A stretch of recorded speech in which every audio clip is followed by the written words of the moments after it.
নমস্কার, আজকে আমি বানাবো চিকেন স্টু। তার জন্য প্রথমেই চিকেনগুলোকে মিডিয়াম পিস করে কাট করে নিয়েছি, আর কিছুটা পেঁয়াজ জুলিয়ান শেপে কেটে নিয়েছি। এদিকে আদা রসুনের অল্প অল্প পেস্ট বানিয়ে নিয়েছি। চিকেন স্টু যেহেতু অল্প মশলায় রান্নাটা হবে।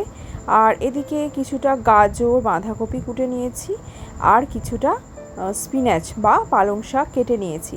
আপনারা চাইলে আরও এতে আনাজপাতি বা ভেজিস অ্যাড করতে পারেন। আর কিছুটা আলুকে আমি লম্বা লম্বা করে কেটে নিয়েছি। খুব সহজ পদ্ধতিতে সুস্বাদু একটা রান্না, যেটা পুরোটাই আমি করব প্রেশার কুকারে। যার জন্য আমি তেল দিয়ে সাদা তেল গরম করে তাতে জিরে ফোড়ন দিয়ে দিয়েছি। তার মধ্যে পেঁয়াজ বাকি আনাজগুলো আস্তে আস্তে অ্যাড করে দিচ্ছি। এর মধ্যে আমি চিকেনটাকেও দিয়ে দেবো। চিকেনটাকে দেওয়ার পরে এর মধ্যে আমি আদা রসুনটাকে দিয়ে দেবো, দিয়ে বেশ করে কষতে থাকবো। মোটামুটি অল্প ভাজা ভাজা হবে, এটা খুব বেশি কড়া কষা বা ভাজা হবে না। এর মধ্যে স্পিনাচ বা পালং শাক দিয়ে দিয়েছি, যেটা হচ্ছে শীতকালে খাওয়াটা একদম ম্যান্ডেটারি, ভীষণ উপকারী। এটা একটি শাক।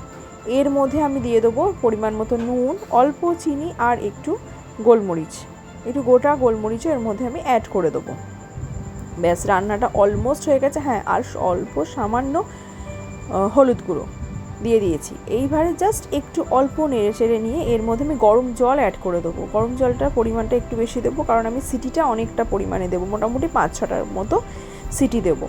এর মধ্যে আমি দিয়ে দেবো কিছুটা বেশি পরিমাণে বাটার। ব্যাস, রেডি হয়ে গেল আমার চিকেন স্টু।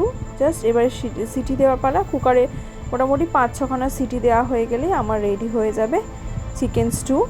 এই যে চিকেন স্টু একদম রেডি। এবার গরম গরমভাবে রুটির সাথে সার্ভ করে দিন চিকেন স্টু। আমার চ্যানেলটা যদি ভালো লাগে, ইউটিউব থেকে দেখলে সাবস্ক্রাইব করে দেবেন, আর ফেসবুক থেকে দেখলে ফলো করে দেবেন। টাটা।